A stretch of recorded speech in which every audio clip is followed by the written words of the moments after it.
Assalamualaikum warahmatullahi wabarakatuh. Waalaikumsalam warahmatullahi wabarakatuh. Teman-temanku, sahabatku dimanapun Anda berada, jarang-jarang saya memperkenalkan admin utama YouTube Mariono Konsultan Keluarga.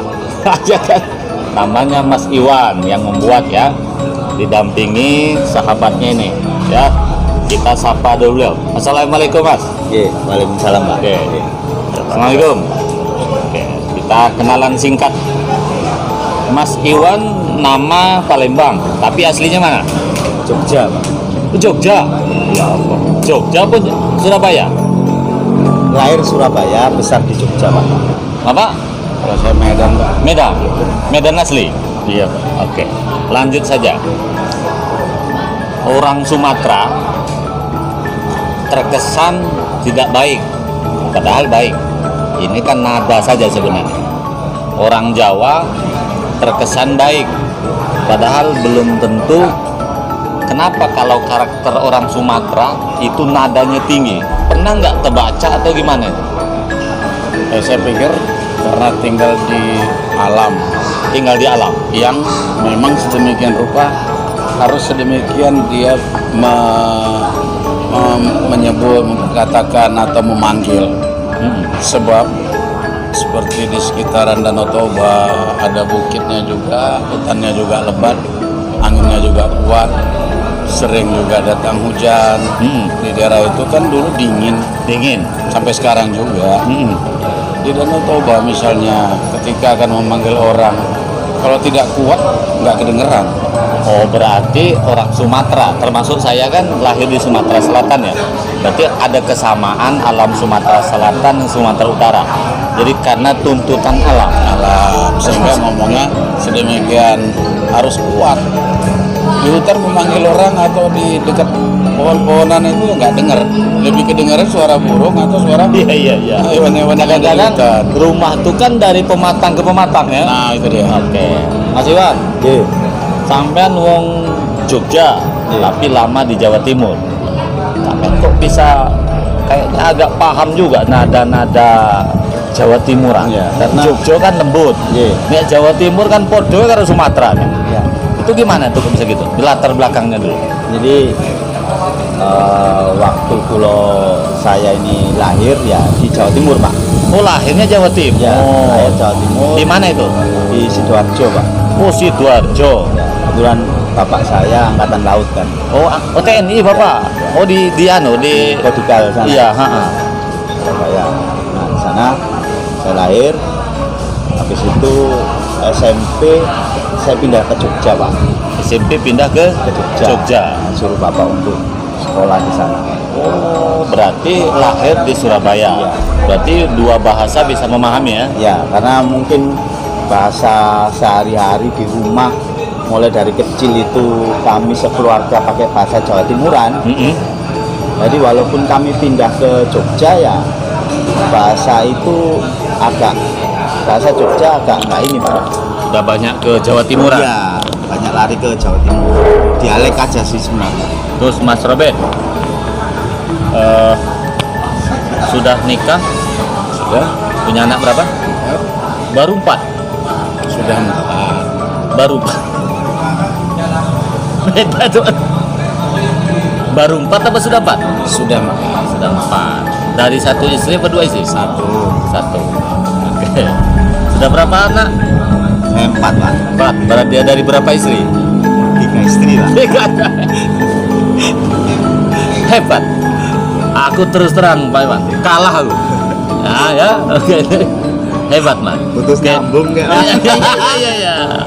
Pak Robert, kalau istri lagi ngambek, ini pelajaran untuk yang lain ya. Kan salah satu cara terhindar dari perceraian, bukan ketika istri ngambek, merajuk kata orang Melayu. Apa trik Mas Robert supaya rumah tangga tetap bertahan? Trik-triknya? Ini ngambek karena apa dulu? Oh, gitu. Ngambek karena apa dulu? Ya mungkin karena duit tak dikasih atau karena macam-macam lah. Apa triknya supaya rumah tangga tetap bertahan? Ya, kalau saya sih orangnya diam. Oh, diam. Dan kemudian pergi keluar rumah Ya sudah, mungkin saya pulangnya agak malam. Begitu. Oh, berarti trik Mas Robert, kalau istri sedang panas jangan dilayani dulu. Iya. Diamkan dulu. Sebab kalau dilayani Ya, itu makin ya gitu. bisa perang ya. Kalau Mas Iwan, apa triknya? Kalau saya Pak, Hah? karena saya memahami yang namanya wanita itu, Karena berbagai macam wanita kan? ya berbagai macam wanita ya kan. Tapi yang jelas intinya wanita itu lebih banyak ke otak kanan kalau nggak salah Pak. Otak kanan, Iya. perasaan ya. Ya.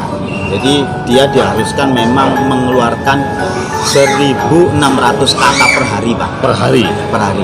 Jadi, Jadi ketika dia ngambek bla bla bla atau dia ngomel pun, kita sebagai laki-laki wajib sebagai pendengar yang baik. wajib menjadi pendengar yang baik. Iya. Iya. Iya.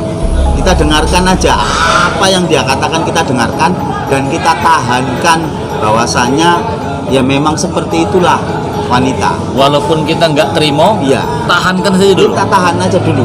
Sampai dia bosan ngomong. Iya. Nah, setelah diam, gimana? Setelah dia ngomong, setelah dia diam, baru kita masuk pelan-pelan Oh, untuk meluruskan sebenarnya seperti ini, seperti ini, seperti ini. Gitu. berarti sebenarnya hampir sama dengan Mas Robert.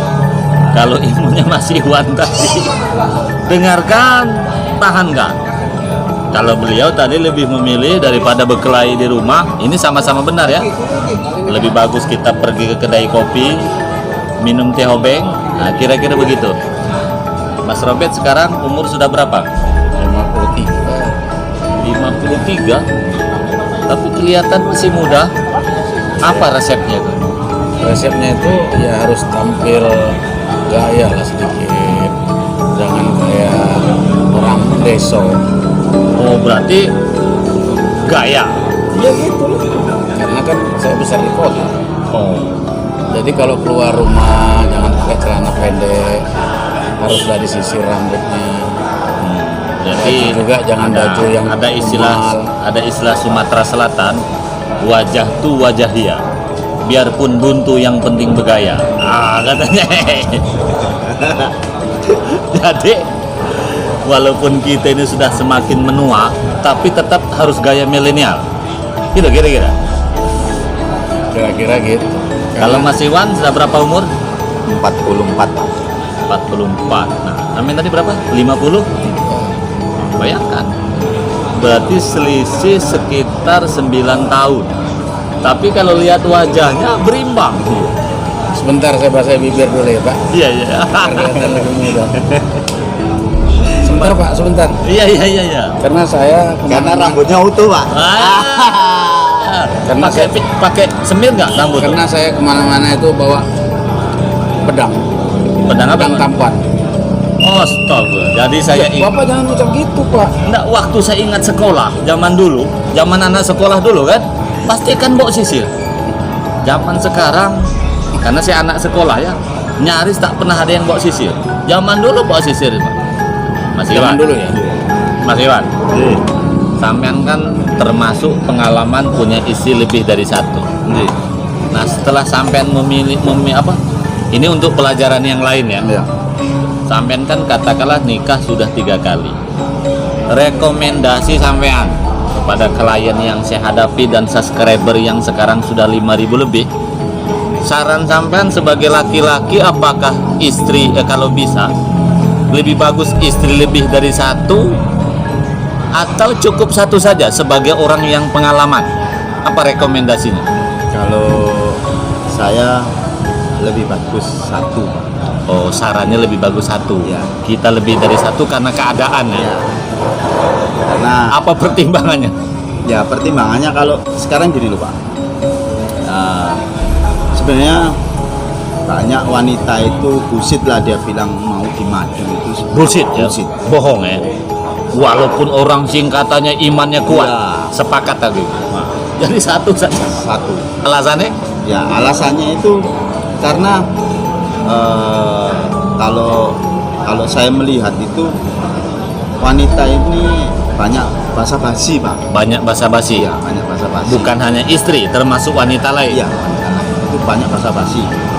Jadi apapun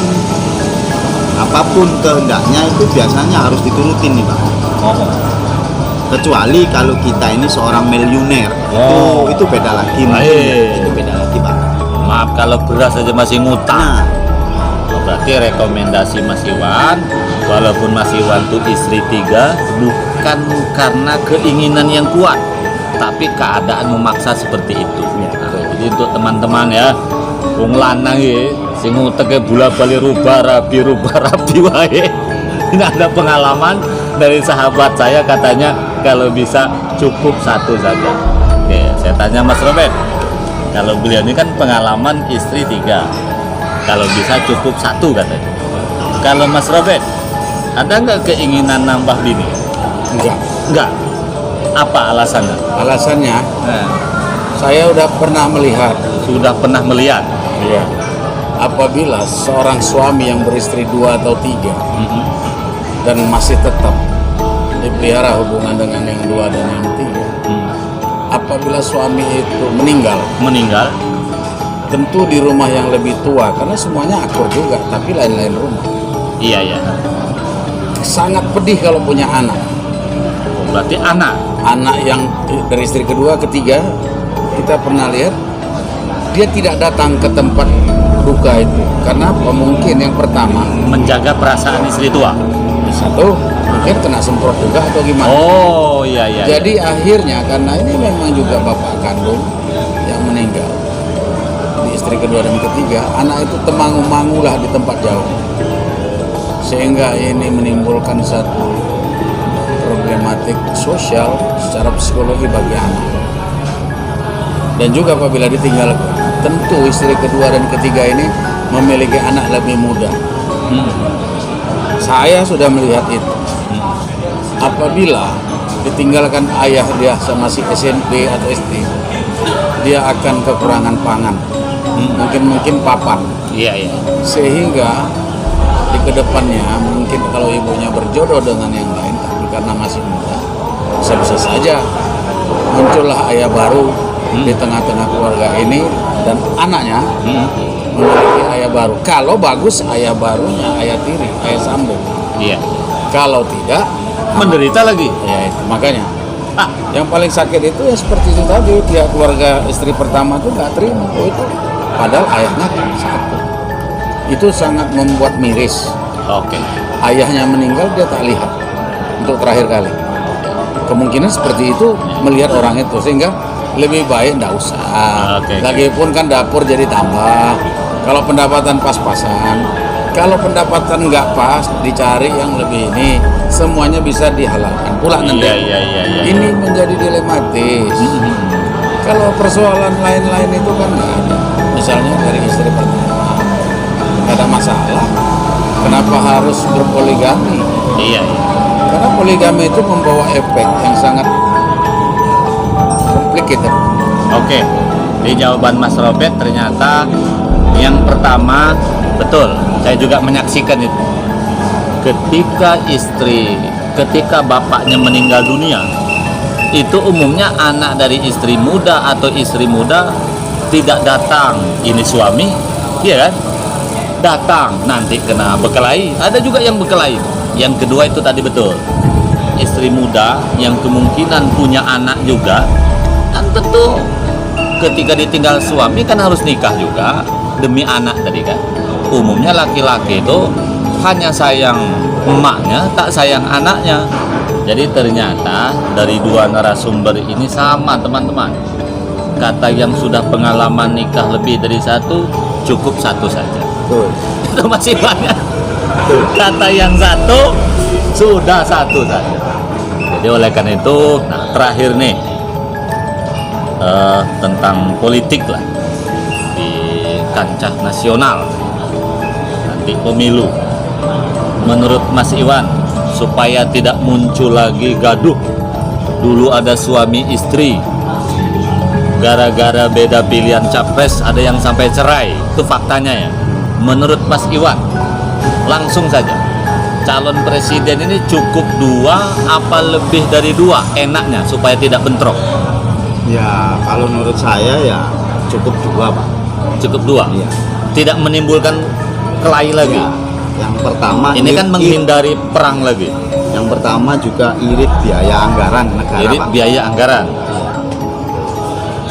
Irit biaya anggaran negara. Terus yang kedua jatuhnya ya kalau cuma dua kandidat ya kalau nggak menang ya kalah itu aja. Gitu. Jadi Terus supaya masyarakat tidak terjebak cebong kampret suami istri beda pilihan sehingga ribut, apa menurut sampean saran-saran kepada masyarakat? Ini kan gara-gara beda pilihan aja bisa ribut untuk keluarga. untuk keluarga saran saya ya dalam hal berpolitik jangan pernah dimasukkan ke hati, Pak. Oh, jangan masuk di hati. Calon tuh mau 2, mau 3, mau 5, Ya. jangan ganti. Oke, Pak. Menurut Mas Robert, capres ini supaya tak ribut, kan katanya menurut pengamat salah satu yang menjadikan tempur karena calon cuma 2. Menurut Mas Robert, cukup 2 apa lebih dari 2?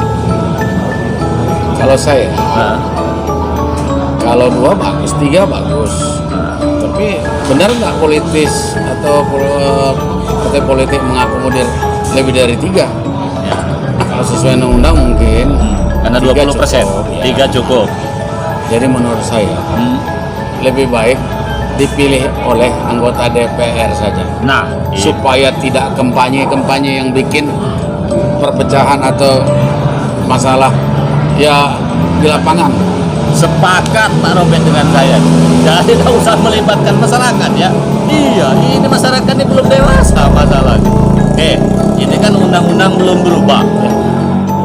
Supaya masyarakat keluarga tidak ribut tentang beda pilihan. Karena saya kan fokus keluarga ya. Apa saran kepada masyarakat supaya gara-gara beda politik tidak harus ribut?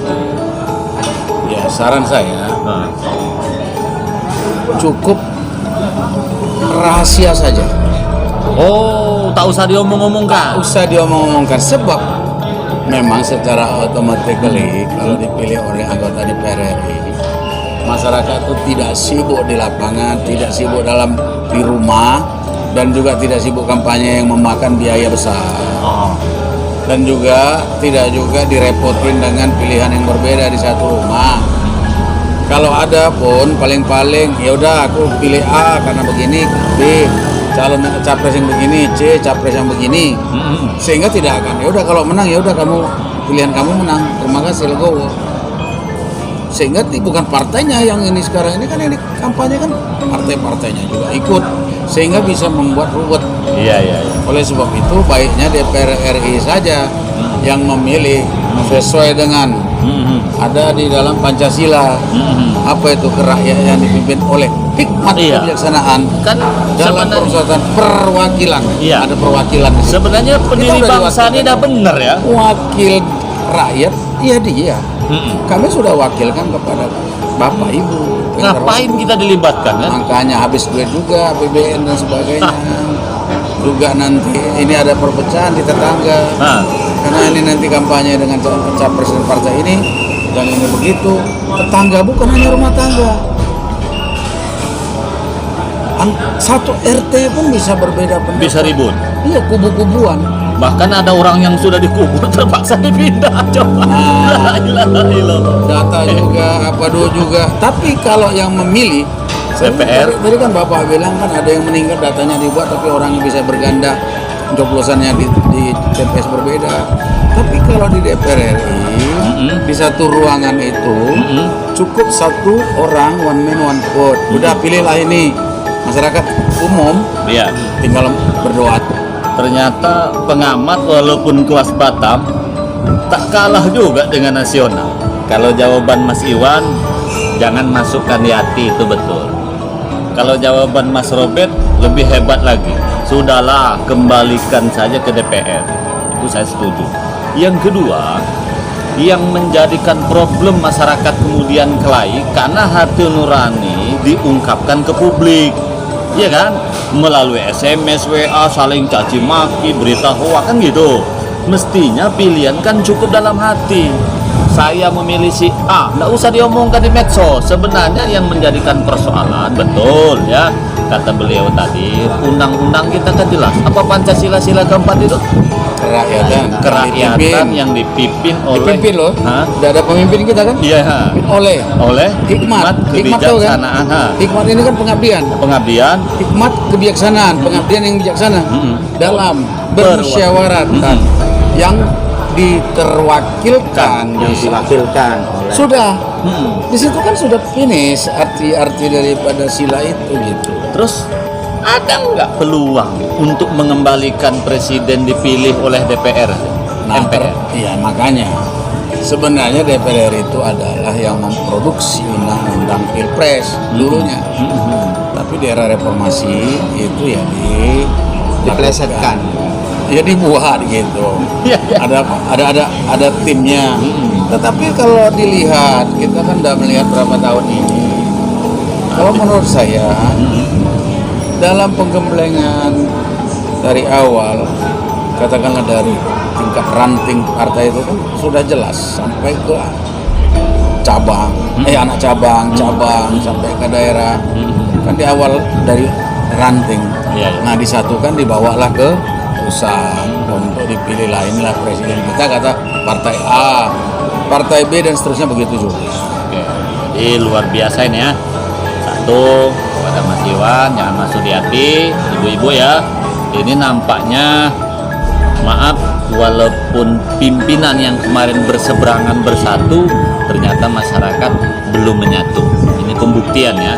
Oleh karena itu, memang tak ada pilihan ya. Kalau bisa kita berharap para penentu kebijakan di Republik ini sudahlah kembalikan saja ke DPR supaya masyarakat ini tidak gaduh, biar fokus ngurus ekonomi. Andaikan undang-undang belum dirubah, menurut beliau tadi, sudahlah pilihan itu di hati saja, nggak usah ketak-ketik menyalahkan satu sama lain.